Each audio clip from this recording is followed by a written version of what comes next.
All right. So one of the questions we were asked to talk about is basically what's going on in the drug world today. Excuse me. And what are some of the trends that we've been seeing? Some also related to domestic violence.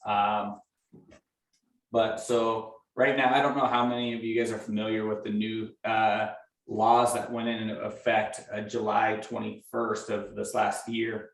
But right now, basically all drugs went from a felony to a misdemeanor due to a recent court hearing, the Blake decision, which was actually based out of Spokane. But they went, the courts ruled that our drug laws were unconstitutional because it didn't, you didn't have to prove knowledge that the individual had drugs. So the courts ended up revising the law from and dropping them the charges from a felony to a misdemeanor. Then we also have to prove knowledge. So if we contact somebody for an unrelated crime possibly, and we arrest them and we search them incident to arrest, and we find drugs in their pockets and they say it's not ours or it's not theirs, then we essentially cannot charge them for it.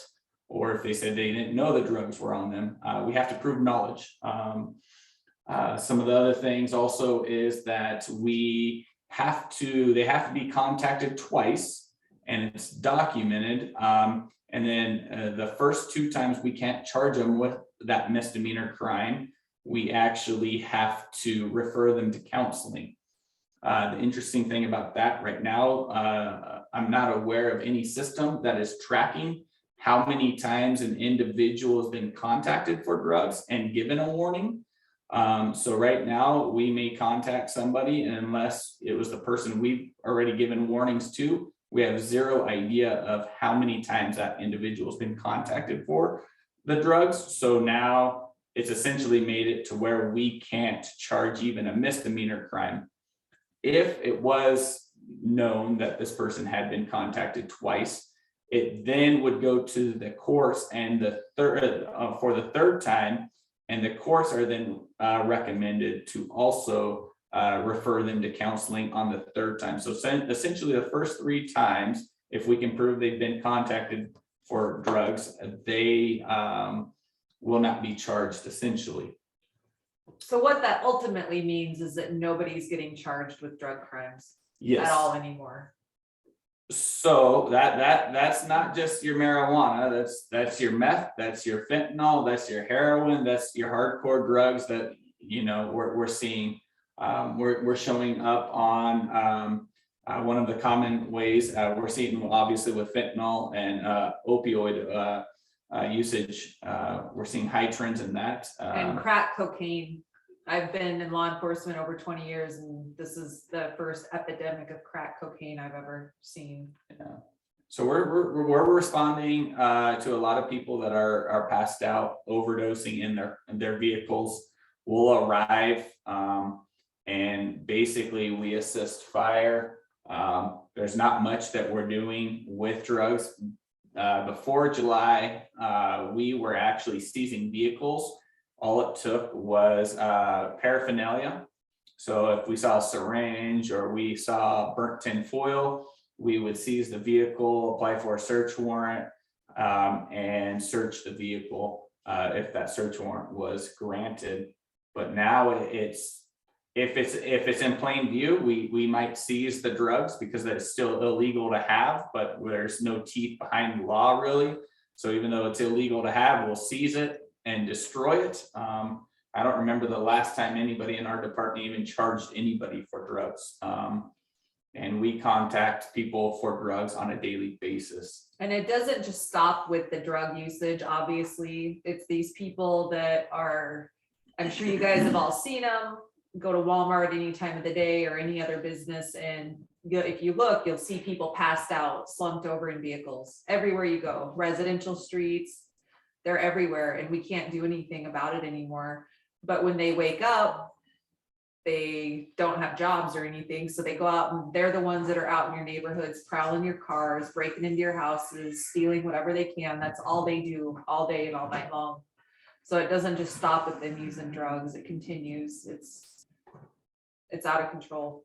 Yeah, I mean, I don't have a percentage, but I would say 95% of your property crime is drug related, At least, and if not more, yeah. it's people unfortunately like to tell themselves, oh, it's just kids, they're just out being kids. It's not. It's the drug addicts that need property and money for their next fix, and it's a crime, and a lot of those crimes are misdemeanors, and the prosecutor's office doesn't have the manpower to even prosecute those property crimes. So we're just spinning our wheels out here. And when that comes down to like your students, we're starting to see obviously younger kids using hardcore drugs, versus, what it used to be when we grew up as kids, it's really interesting because they're becoming more brazen with their usage. People are no longer scared to hide the drugs, the paraphernalia, knowing all they got to say is, I didn't even know it was there. It's not mine. And we can't prosecute anything. So they're becoming, the way they're selling it even now, I've talked to some students, and they're what they call their plug or their dealer. They're getting a lot of this stuff from Snapchat, TikTok. Let me give you guys a real life example of this. So I'm a deputy fire chief.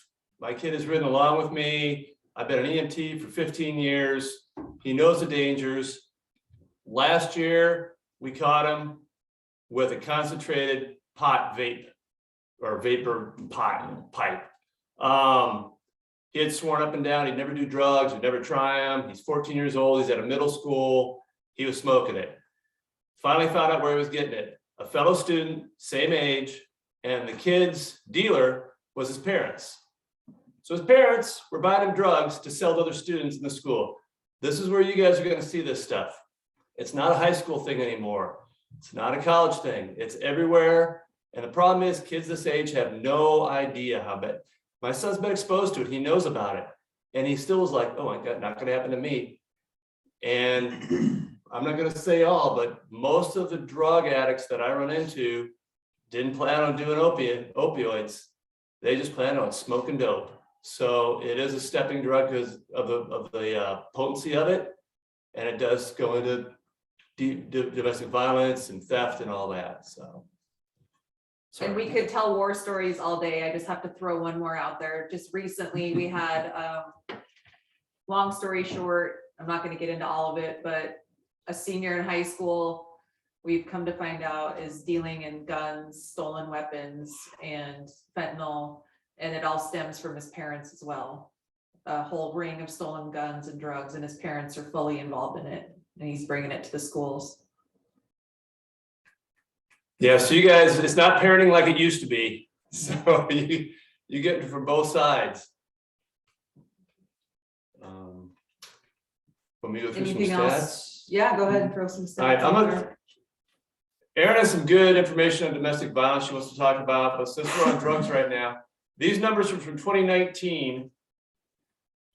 So they're significantly higher from what we see in the field, because 2019 was a bad year, but last year was probably 25 or 30% higher for what we've seen at the fire department. So in 2019, 130 people per day died from a heroin overdose in the States. 80,000 people have tried it for the first time. 48,000 people died. 2 million had an opioid use disorder. So those are staggering numbers. You know, that's almost 1% of the population 2 years ago had an opioid disorder. It's a lot higher now because it's a lot easier to get. And it is getting a lot worse from what they were saying. You know, I'll give you some examples of what we've seen up here. So you guys see it downtown a lot too, I think. People walking into traffic because they don't, when you're on an opioid, you're really not thinking about what's going on. You're not aware. The gal that was hit in the valley and got killed this weekend, very likely she was on some kind of a substance abuse at that time. I witnessed a guy getting hit on the Hamilton exit, walked across right in front of a car on a green light and got hit and killed. I've had people walk in front of me here in town. They just walk out. They're just totally clueless of what's going on. Their awareness goes down, which is why they're dying of getting hit by cars. They're dying of exposure. So we're going to people that passed out in their cars on the side of the street and they freeze to death this time of year. So it's a real bad epidemic. We find people passed out at gas pumps at the gas station. We get a call always. So we go and they were filling up their gas tank. They were doing heroin. They passed out. An hour later, we get a call from the gas station. Can you come help us? It used to be the police were there to protect us, but now with the increased use and the limited of what they can do, there's more drugs, more issues. So they're having all the extra calls. When we show up, we don't have protection. Sunday night, we went on a call. I wasn't there, but one of my guys were. They pull up, look in the car. It's at a gas station. Look in, he slumped over his steering wheel. He's got a weapon, a gun in his lap, and a bag of Mexi, what we call Mexis or fentanyl, in the seat next to him. No police. So if we wake him up, is he going to shoot us? We aren't trained for that. That's where we rely on these guys. They protect us all the time. So it really is getting bad for everybody. And as it goes into schools for you guys, if this gets into schools more and there's weapons like Aaron was talking about, you guys aren't trained to, disarm people. You've got to protect yourself and your students first, or there's more victims. So it's getting worse. Well, and I think there's an interesting dynamic here, because I know that there's this huge talk about mental health and how the mental health, there's a mental health crisis. But at the same point in time, what I don't hear the state or some of the professionals talking about is how these mental health crises and disorders are affected by drugs and even created. So we've had people in my 5 years here that when I first was contacting them were halfway sane, and after 5 years of severe drug usage, whether it be methamphetamine, whether it be heroin or opioids, Or all three. or all three. Yeah, I mean, some of them will Most mix, often it's usually meth and heroin. and some of them will mix them because they're one's an upper and one's a downer. So and so in that 5 year window, those people have completely fried their minds. The way they operate, the way they talk, it's all been affected by the drugs. And now they've created a mental health issue and disorder in themselves by using the drugs. And yet the state is making drugs more readily available, easier to use, less accountability. And it's absolutely insane. And this is all going to have effect on your guys' children. And in your another coalition that I'm involved in, we had a meeting last week and I knew it was kind of heading this direction, but they confirmed that Seattle, and you guys may know this, has groups that are, I'm not sure what the groups are called, but they go out and they give addicts heroin, needles, safe injection spoons, sites. and they go out on the street and they have them come to them and they're teaching them how to safely inject themselves, and they're promoting it. And that's just become the norm. And it's not going to be long before it takes over there. Yeah. Yeah. So they call them safe injection sites, and basically they're teaching them how to be safe because there's too many people dying from opioid overdoses. But yeah. So, and this isn't to scare you guys straight. This is just give you some. This is our reality. Yeah, this is what we're seeing on the street. Yeah, people hear about it, but they don't live it. So it's good to hear actually what's going on out there. Just you probably see some over District 3, I'm sure, as an EMT. But treatment.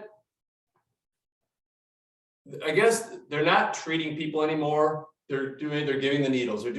All you're doing is saying, here, I'm going to make your life a little better till you die. Mm-hmm. So we get to see these people consistently die. There was a gal 2 years ago, we went on a call. She had a heroin overdose. We did CPR on her. We gave her Narcan, and I'll talk about Narcan in a minute. We actually got her back, and she had stated that it was the first time she tried it. And we thought we had cracked her sternum when we were doing CPR. We had drilled into her leg bone because we had to do what's called an IO drug for Narcan. And she felt it. She woke up and she's like, oh my God, I'm so beat up. And we're like, this is what happened. So we thought we maybe saved her. 3-4 months ago, we went to her trailer again and we couldn't bring her back. So all we did was prolong it for 2 years. Even though we thought we stopped it, she went back, did it again, and she ended up dying. It's hard to see patients you treat die. Narcan, people are going, hey, we're going to give everybody Narcan. It's a saving drug. The problem with Narcan is it's limited in its use, and it will not hold on to the receptors as long as heroin will, or the synthetic opioids. So if they take a hit of Narcan and come back, if they don't get treatment and they've done enough fentanyl or heroin or anything else, that Narcan will wear off, they will overdose again, and then they will die. So Narcan is not a saving, it's a short-term life-saving drug, but it really does not reverse the full effects of the opioids. So. Well, and with Narcan, what we're seeing a lot of people do, because they're handing that stuff out. So what we're seeing with Narcan too is these people that are users are using more, knowing that they can be brought back. And so they're not taking the precautions that they once did because they know that there's essentially a safety net that's going to save them, and their friends have the Narcan. So some of these people will see overdose multiple times, and I know that there's at least 2 users that I've had to go and we've Narcan twice already, if not more. That's just what I'm aware of. But our local users they'll overdose multiple times through the year and be pulled out of their overdose. So it's really creating it's a codependent for these people, because I mean they know they got that safety net. Yeah, but it's a false safety net. They don't know that, they don't hear that part of it. So from the fire department standpoint, I think police also agree with this. One of the reasons we're being so blunt today, it's a lot easier to not get these kids to start than try and treat them once they get on it. Because these drugs are so addictive. It's not like they go into rehab for a week or they dry out. These drugs are so addictive, because what happens is it takes a certain level of pain away, of the pain receptors. So when they take another hit, they don't get that same level of pain taken away. They get less, so they have to up it, because when they come off of it, they're a lot more sensitive to pain. So it gets worse and worse. It's a really hard cycle. So if there's anything we can do to get these kids, to prevent them from trying it, to get them help if they're into it, to bust them if they're on it early, anything to stop these kids from getting into a cycle. There's a gal here in town that we've called on, I don't know how many times. We find her on the side of the road all the time. I was going to show you guys a picture, but I don't want you guys to have nightmares. Last time we were there, she was covered in blood because she's picking her face and her hands so bad from the meth that she actually is actively bleeding everywhere. And we've asked her, why are you doing this? I just like meth. Anything we can do for you? Nope, I just need a hit. She knows that she's doing this. She doesn't care. She just wants that hit. And she's only 30 something. We would like to see anything we can do with the schools to stop this before it starts, because it is a lot easier for the kids to get.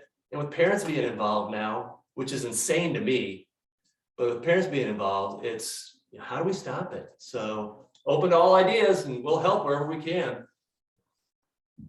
Right, that's fire. So police are back up.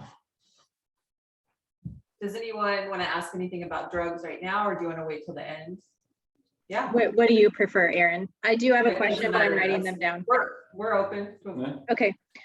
So I had a question for you guys. When you were talking about, when you are pulling up on scene and someone's not responding in their car, or maybe they are, and you see the drugs in their car, but you can't arrest them, right? Because of the new law that was passed. And you were talking about, you can refer them to treatment. What does that look like? I is there anything in Airway Heights? Like, where are you referring people to, I guess is my question. So a lot of the resources we use is the Kalispell tribe. They have pretty deep pockets and they've been an amazing partner with us. But you don't have to be a native to go through the tribe. So that's an awesome asset for us. But what that realistically looks like, because we don't have any guidance. So we had a massive amount of laws change in July of last year. And we have zero guidance from the Attorney General's office, who is supposed to give us all of our procedures on how to do these things. They don't have to have that procedure until I think it's December of this year. So we have to abide by this, but yet we have no idea what it looks like, and we've been given zero guidance. So realistically, what it really looks like is when I find a drug user and they have dope on them, I say you should really go get yourself checked out. There's resources all over. Would you like any? They say no, and that's realistically what happens. So. And they all know by now that there's no repercussions, there's no consequences. They know it, and that's the last thing they care about. Yep. They're getting away with their drugs and they're getting away with all their thievery and all their other crimes that go along with it. It's very frustrating. So, and with you guys dealing with juveniles, an interesting thing, and some of you might know the law that came out as well. It started January 1st. We can no longer interview or interrogate juveniles. So think of it this way: anytime Miranda would apply for an adult, that means that they're not free to go, and I'm asking questions that could lead to guilt. If I'm talking to a juvenile, before I get to those questions, I have to get them in touch with an attorney, regardless of what the parents say. So if your dad bringing your boy to the police station because he stole something at the age of 13 or 14 years old, and you want him to talk to the police because that's the right thing to do, and you want to teach him some integrity, we can't interview him even with the parents' request. We have to get them in touch with an attorney. The first thing the attorney is going to tell you, don't talk to the police. So when you guys want to utilize us to talk with students, realize you guys have far more authority and leniency in the state's eyes than we do. And so we can be a fly on the wall in your questioning, but you can't turn to us, and we can't be, you can't be used by us to interrogate them. But as an SRO, I can be in the room as a principal's talking with the students, and whatever they say to the principal, I can use, but I can't, the principal can't go like, hey, Officer Pat, is there anything else? Or the moment you do that, you're gonna lose all of that. So there again, the rules to how we go about things are changing drastically, and so. And Jessica, to answer your question from a fire standpoint, also, I have never resuscitated or given Narcan to anyone that actually got help. We've never woken anybody up that said, yeah, I'll go get help. They're just like, nope, thanks. In fact, there's been multiple times dealing with certain people. I'll handcuff them before we Narcan them. That was back in the day though, because they would fight with us. The moment they snapped out of their overdose and they woke up, they would literally fight us and be mad at us for ruining their high, even though we just saved their life. That and those pain receptors are kicking in, so they're extra sensitive and strong. So that answer your question? Yeah, thank you. If you want, we can kind of switch over to domestic violence and crimes against children. So I should have printed off more stats, but I was able to get some numbers here. So regarding domestic violence calls for service, In 2018, Airway Heights Police responded to 339 domestic violence related calls. In 2019, 371. So that was before all the COVID stuff. And then in 2020, it went from 371 up to 426. And then in 2021, it jumped to 555. And I don't see that declining anytime ever. Yeah, so about 1.5 times more than before COVID now, 2 times probably by the end of this year. And the same goes for the Child Protective Services referrals that we get. I know that those have jumped a lot. I didn't get the stats, but nearly every single day we're getting those CPS referrals to look into child abuse or neglect. I don't know, I didn't know what other stats you wanted or what else. I guess if you have questions, feel free, but there's a lot to know about it. I just don't know what you want to know. Yeah, I would just urge anybody, if you guys have any questions for anything that Patrick, Nick, or Aaron have talked about, or you want more information on, feel free. And welcome, Troy. I see that you joined the meeting. Oh, and I think that you had said something about talking about Handle with Care a little bit. So I don't know, Jessica, do you get those numbers on the stats or how many times that we've used that? I don't. Kim Leffler, all that goes directly to Kim Leffler, and I'm not sure. Does it go to you now, Patrick? That Kelly Hembach is gone. I haven't received any of those stats. Yeah, Okay. so we've tried to get the word out to officers to remember to use that Handle with Care when they do their reports. And from what the feedback I'm getting is that they're really not using it, and neither is the sheriff's department.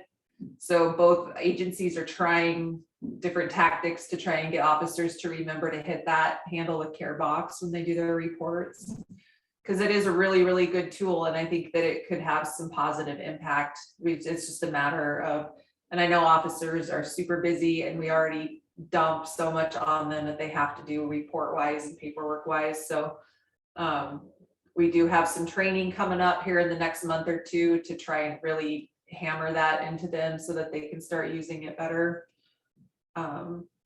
But as of right now, I don't think we've had a huge success with it. It's just a matter of getting us to get it as part of our habit when we do our reports.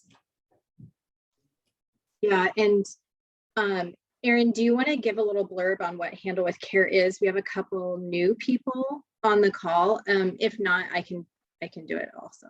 Yeah, so from my understanding, there's a system in our report system, and on our reports, we can check a box that says Handle with Care. And essentially what that means is we went to a call where kids were present during the call, whether it was domestic violence or something really traumatic, suicide or a death, or really anything that the police may have responded to a home could have an impact on a child and how their behavior may change over the next few days at school or anywhere else. But what it does is it lets the school know no details necessarily about what happened at the child's house, but hey, this kid has some stuff going on at home to the point that the police were called.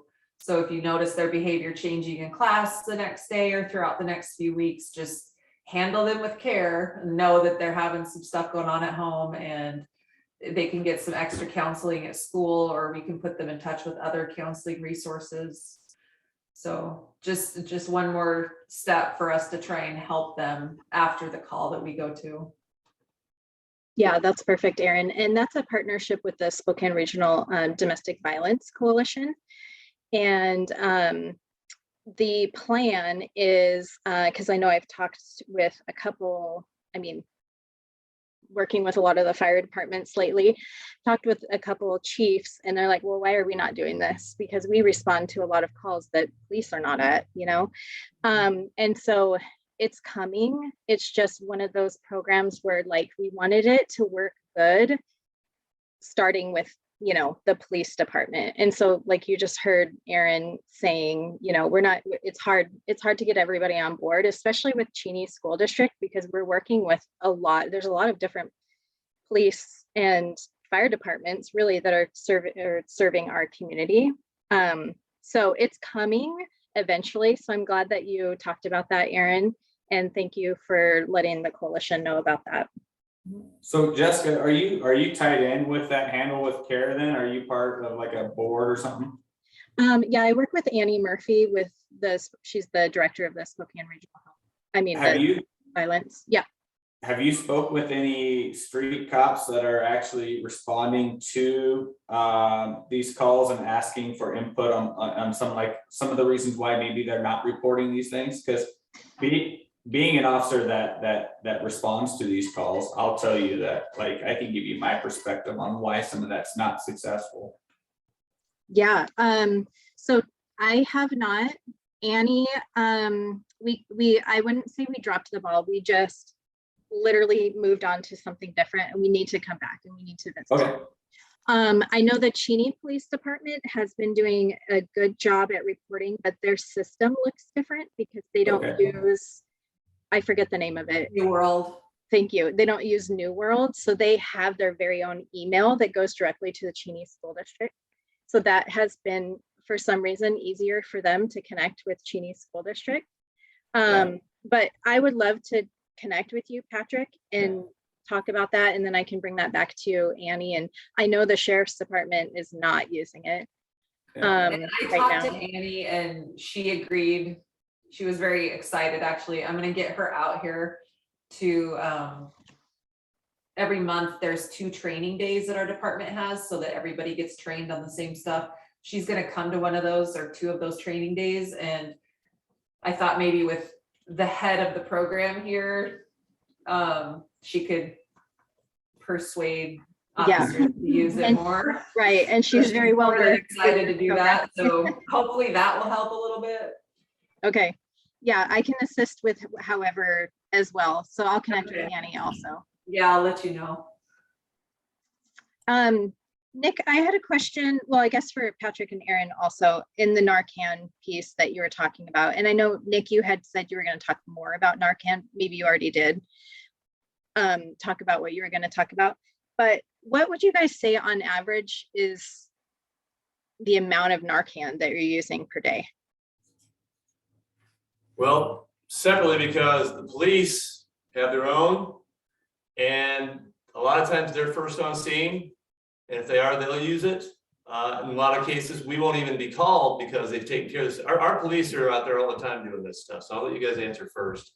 Then I'll go through how much we use. I don't know about how much is used. I do know that every single day and night, these calls are constant because we have computers. We can watch the calls on the screen constantly. And almost at all times, there's what's called a well med or a welfare check type of call on the board all day long. And it's always the same thing. Person slumped over in the back seat, person passed out on the sidewalk. It's nonstop. And sometimes they'll wake up without Narcan. I would say most of the time they don't need Narcan. It's just a matter of getting them to wake up. And a lot of the time they'll be able to come to enough to go on about their way. They don't really want to talk to us. They don't want any medical attention. They just want to be left alone or just to move along. So yeah, it's same thing. You know, if the ones they aren't going to, we're going to. We get the unknown. We show up. We check for breathing. If the police aren't there, if we see breathing, we aren't going to wake them up, because if we do wake them up and they have a weapon, we can't protect ourselves. Narcan is misused a lot, because not by us, but by citizens who carry it, because they think, oh, I'll just take Narcan and it reverses the overdose. But it really is for suppressed breathing. So as far as how often it's used, usually if the police use it, you'll use 1 dose maybe, and then we're there. If we show up, we're going to use several doses sometimes. And when advanced life support gets there, if we're doing CPR, AMR will show up and they'll use an IV Narcan. and you can use up to 5 doses. And we've had several patients in the last month where we used 5 doses and they still died. And 1 dose should be more than enough to reverse it. But the problem with all these drugs coming in is, you know, they have a pill that they take and it's got 2% fentanyl. Well, the next time they take that pill, it was from somebody else and it's got 10% fentanyl. They don't know that. It's not like a prescription drug that's controlled. So we don't use it unless we have to. I'm gonna say we probably go through 8 to 10 doses a week. Police, I would guess more than that, and I have no idea how many they're using on the street because you can get it so readily now. So the good thing is there's really no really horrible side effects as far as long lasting, but that's also a bad thing because they think it's just, oh, here's my miracle drug. It's not. It extends their life a little bit before they do it again. So that answer your Narcan question? Way more than we should be using. How's that sound? It'd be nice to not have to use it.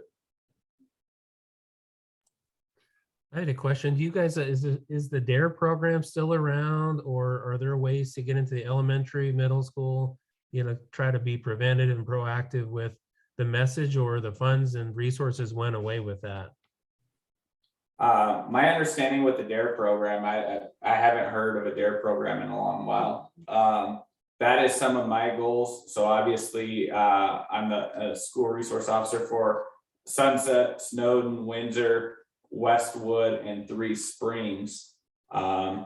So part of my goal is to do some education there for that. So I'm going to be partnering with the Sheriff's Department, hopefully, and some of their, because I guarantee they have the resources and the PowerPoints and all that stuff. And so I don't want to recreate the wheel if it's already there. But absolutely, some of that's in play. Also, things like internet safety and when it comes down to even the child, human trafficking aspect, we have an interesting case that one of our officers cracked open where a guy from India was trying to recruit one of a Sunset, I think it was a Sunset, or it was a Cheney juvenile to go to India. They were trying to get her over to Seattle, and I believe they were going to get her to India. We had an officer that worked with some of the detectives and some federal agents, and they actually were able to grab the guy from India and seize all of his computers. And then she could probably share a little more about that, being in the detective world. Yeah, since that case is adjudicated, India handles their criminals a little different than the US does. So from my understanding, I don't think that guy is with us anymore. It was kind of swift and over with. They take that stuff very seriously. So that was one of the more bizarre cases I've ever seen. And it's, we did a thing on our Facebook a while back. You may have seen it. You should go look at it. It was a very, very, very scary thing, how a guy in India can traumatize a girl in Airway Heights so badly. The things that he made her do. Yeah, he was able to actually sex traffic her. Using his wife that he had met online. She was able to come over from the west side of the state and actually get men that she met online to come and have sex with this 13-year-old girl in her house. So it took some very bizarre twists and turns, and if it can happen to her, it can happen to anybody. So that's another thing that I really want to hit on is some of these social media platforms. The kids don't understand the realities and some of the consequences that they're going to have by posting some of the things that they posted. That's another thing that we're dealing with more and more is the online sex exploitation. We're dealing with those cases every single day now too, and it's really, really scary. And I'm glad my kids are grown now. So to answer your question, yes, there is going to be some things coming down. Will it be DARE? No. I don't even, like I said, I don't know if that program's in existence, but with my role in the schools, that my goal is to start educating the kids, because I do believe that's going to be the success tool. Most of these kids that we're talking about come from a criminal home, or a traumatic incident, or, I mean, they don't have a good life at home. And I think some of us, you teachers, educators, myself being an SRO, we're the only positive influence in these kids' lives. And so some of that's going to fall on us to be able to look for and to be the role model and resource to make that kid successful. So Unfortunately for the kids that we come in contact with, home is the furthest thing from a safe space. Yeah. And they don't have any, fortunately, schools are open for the time being because they can have somewhat of a safe space then, but it's really sad that home can't be where they feel they're safest. But along those lines of what you were saying, these programs, from what I think is gonna work is what's going on right now is more awareness on a local level. You know, it's gonna be, if it's gonna be fixed, it's gonna be fixed locally. And I think changing the image of our police officers from enforcers to helpers, because you know, they're always seen as coming in and enforcing something, but I've seen more of our officers spend more time on these scenes with our patients, trying to help them than they have ever done with enforcement, because they really do care about these people. They want them to get help. They want to clean the streets up because they understand if we can stop this, then all the other stuff kind of goes away with it. So they're really committed to preventing this and helping out where they can. They really love their patients. So.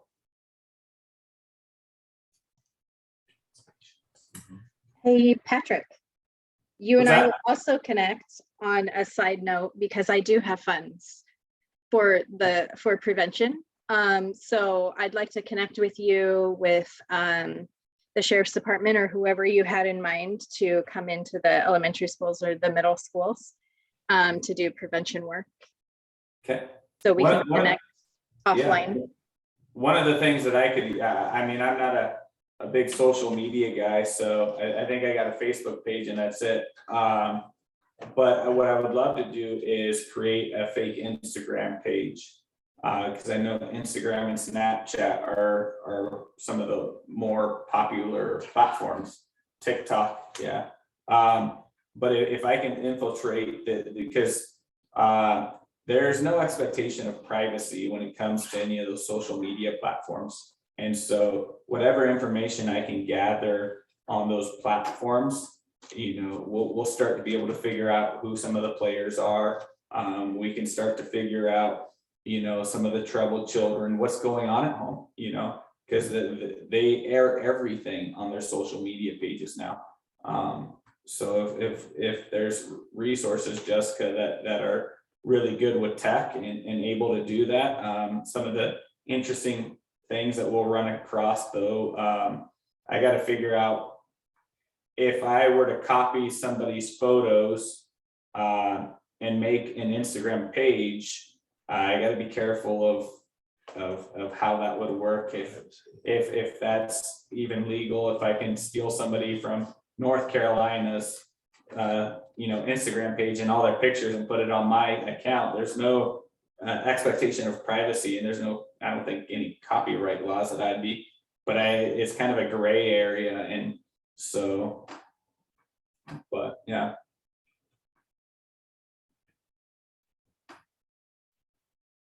We'll help where we can. We just don't always have all the ideas. So you guys see stuff firsthand at schools. So you're our school experts. I think we can do to help. And this was kind of a downer. We're not really as jaded. Like I as said, you this see, is a tough one, but at work, this is what we see. yeah. And Jessica said, she said you wanted the truth, so. Yeah. We know there's still good people out there. That's just, we don't get to deal with them very much. Does anybody have any questions on the new state laws? Because obviously those are huge, and we're all going to kind of run into them. I mean, there's everything from the drug laws to the juvenile laws. There's things whether we're allowed to pursue or not pursue use of force on whether we have a probable cause or reasonable suspicion, and even as just being the public and citizens out there, you're going to see the police walking away from things, and you're going to be like, they just don't want to do their job. And that's couldn't be further from the truth, is that we just don't have the authority anymore that we once had.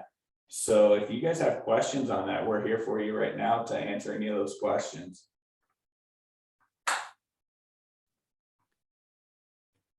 Question for you. So you mentioned some of the changes in the laws for adults. Do all of those apply to minors as well? Or when you mentioned having to have 2 points of contact with them before something can be done, is the same with minors, or is there anything that's different in the way that you handle those individuals?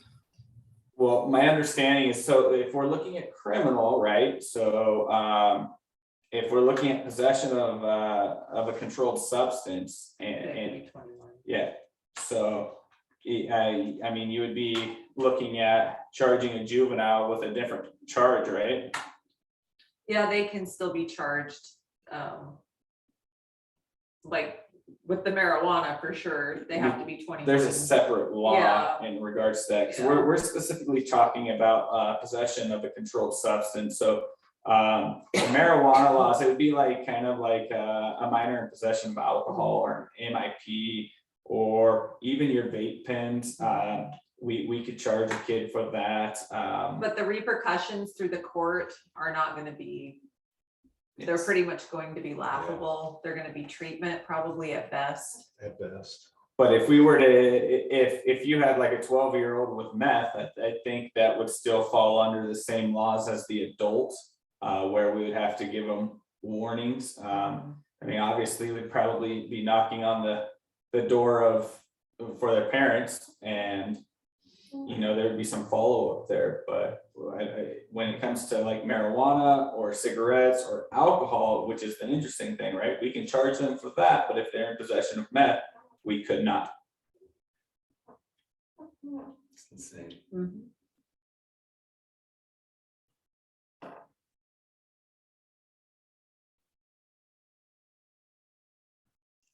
Are you guys following any of the legislative session going on right now with any of like, as you and Kelly were just talking about, I was thinking of the Senate Bill 5129, which actually we're going to talk about it in a little bit, but this bill, it seems interesting because it supports retail compliance checks. So this is specific to like tobacco or marijuana, but so it's supporting retail compliance checks as an effective tobacco control practice, and rightfully shifts the responsibility for following tobacco control laws from youth to the tobacco retailer.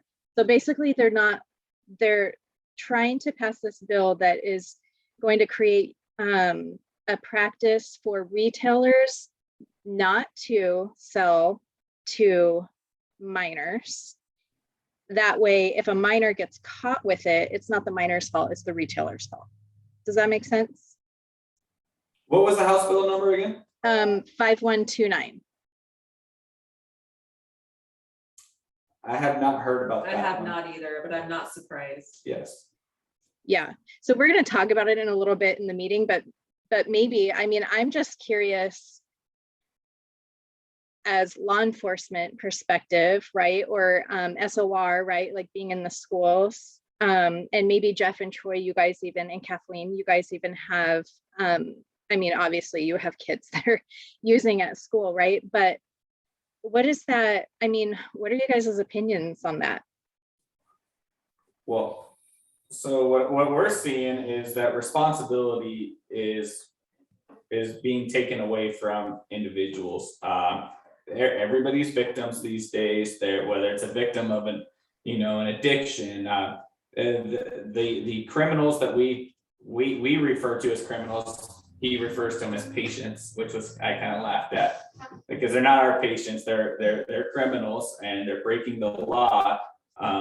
The problem is that the state doesn't look at them that way, and it's pretty sad, because when you walk downtown, they think that's humane, that what we're seeing with our homeless population downtown is humane, and that's the right thing that we should be doing, allowing them the freedom of choice, the freedom of movements, and to be able to live where they want to live. But oftentimes these legislators aren't actually talking to these individuals, because what we're seeing now is a mass movement and migration from downtown. We're starting to get homeless up here. The moment you talk to the homeless that are moving from downtown to Airway Heights, especially the females, they're talking about, and sorry, I mean blunt here, how they're being raped on a nightly basis, how they're being attacked and robbed, and downtown is just violent, and so they can't live down there anymore. And so now they're coming up here. Well, we have zero resources for them. You know, and so all Even these, our panhandling law went away last year. Yeah. So now it's legal. We used to be able to go contact the panhandlers at Walmart and kick them out and move them along, and we can't do that anymore. We can't even contact them anymore. and it's They're not- free to panhandle. and we weren't even citing them. No, we would just make them stop. We would just say, hey, it's not legal, please move on. And that's all it would take. But now our city said it's not okay to do that. So now we're seeing the panhandling, we're seeing the homeless population out here skyrocketing. So it's very interesting. One of the other things, I was taking a gal to jail for a warrant, and we were driving downtown, and there was a sign for a needle exchange. We were stopped at a light, and she got mad and started talking about how she hates that. And I was like, well, you're an IV drug user, so you shoot up. I would think that the needle exchange program is a good thing for you. And she said, actually, no, because before the exchange was implemented, she would never share needles with people. And so she had to like hide her needles. She was very cautious with her needles. And if somebody used her needle, she would throw it away, and she would go sober until she could find a new clean needle. And they were a little harder to come by, you know, a few years ago. But now she can just go down to some of these places where I don't even know where they get their needle exchange, wherever that takes place, and they get a bag of like 100. And so now it doesn't matter. So, I mean, these programs, which we're thinking is helping people, is actually helping with their dependency on their drugs. And so the accountability, again, I'm not seeing that in the state's eyes with how they're creating the new laws, how they're operating with their programs, and what they're allowing people to do. The criminals are 100% coddled and protected, So, and good, hardworking people are not. And the good people are being victimized because criminals have no accountability.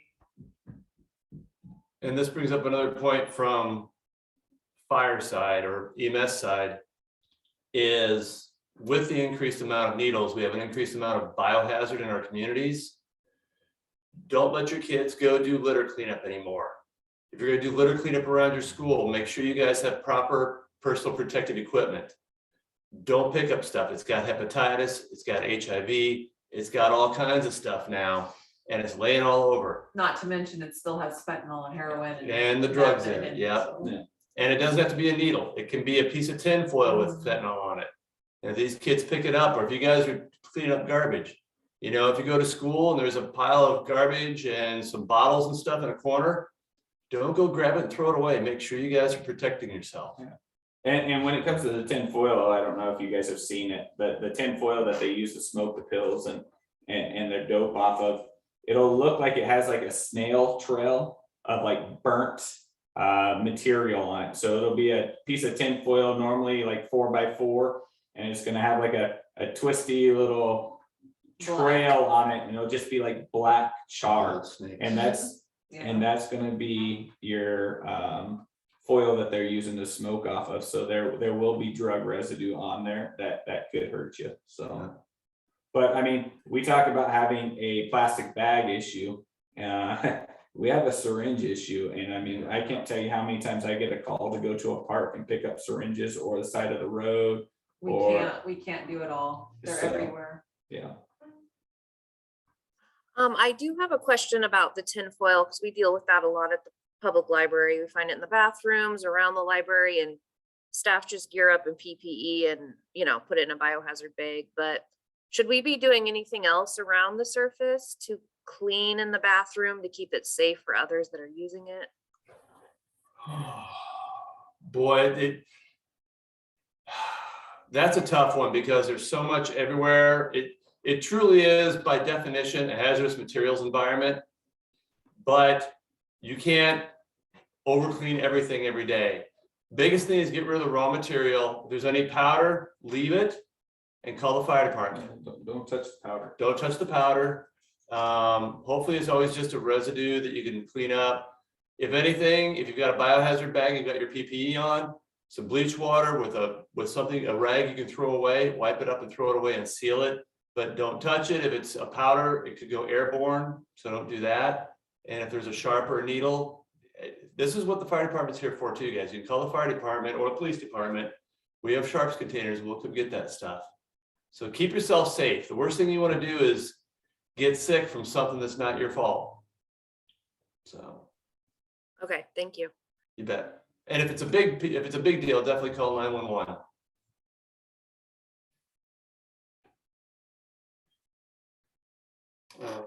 And real quick, I'll make this before you have any more questions. If you, especially the older, middle school, high school, college, if we do start having overdoses in the schools and you guys want training from the fire department, CPR training, Narcan training, all this, feel free to reach out. We have District 3, we have Cheney, we have District 10, we have Airway Heights Fire Departments. We have public education departments that'll spend our time teaching you guys everything you need to know. So don't hesitate to use your resources. I just saw on the news this morning a 13-year-old OD from fentanyl. Did you see that? I don't know where that was, but I mean, it is happening, so. Well, we had one at Westwood, and I'm not too sure if they figured out the cause, but we responded to it. An unconscious child in the bathroom at Westwood here about a week ago. So, and I don't know if they determined the cause of that, but.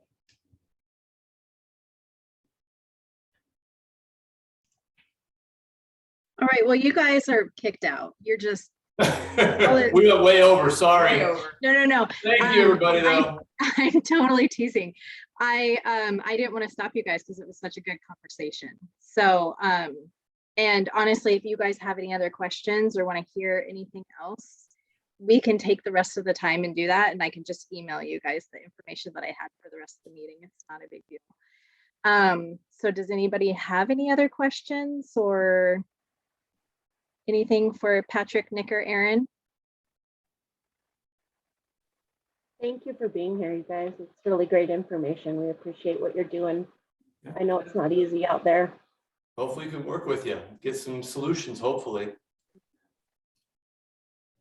And Yeah, forgive us if we sound jaded, because we probably are a little bit. I think it comes with the work. Right. This is my last question. I feel like I just kept writing down questions, but how do your departments, I guess mental health, right, for your first responders, it's super important. So how are your chiefs or your departments, how are you guys implementing that? We actually, about a year ago, we implemented our first peer assistance team, PAT. And 2 of us are certified peer assistance team. I don't want to say counselors because we're nowhere near counselors or therapists, but it's a system, it's a program where officers can come to those of us that are certified and speak to us in confidence. We can never be compelled to talk about what they told us. Just to kind of be a sounding board, because obviously we do deal with negative stuff all day long at work. And just to talk about it, get it out there. Sometimes that's enough to make you feel better. We have resources to put them in touch with counseling. We have EAP and other resources we can use. So we just implemented that, and we're hoping to get, I think, 2 more officers on board as certified this year. And our chief is extremely supportive. He cares about our health and wellness above everything else. So he's also getting trained in looking at other avenues that we can take to keep everybody as happy and as healthy as possible. For me, coloring grants. Yeah. Best food of choice right there. As far as the fire department, not well, to be honest, Jessica. Yeah, we've got the number on the board. Traditionally, fire departments are like, oh, we eat smoke, we can do anything. We're losing people because of it, and it's something we need to address. I'll be flat out with it. We don't do good. We have our, after a big event, we have our debriefing. We have a long way to go for the fire department still. There's an average of about 150 officers that are killed in the line of duty every year, and about 275 to 350 commit suicide every year. Yeah. So we're trying, the biggest push right now is to get rid of that stigma about needing mental health help, therapy, and to get rid of the shame, because officers are supposed to be tough and they don't like to admit that they're struggling. So We don't have feelings. we Yeah. all have feelings. Some do, some don't.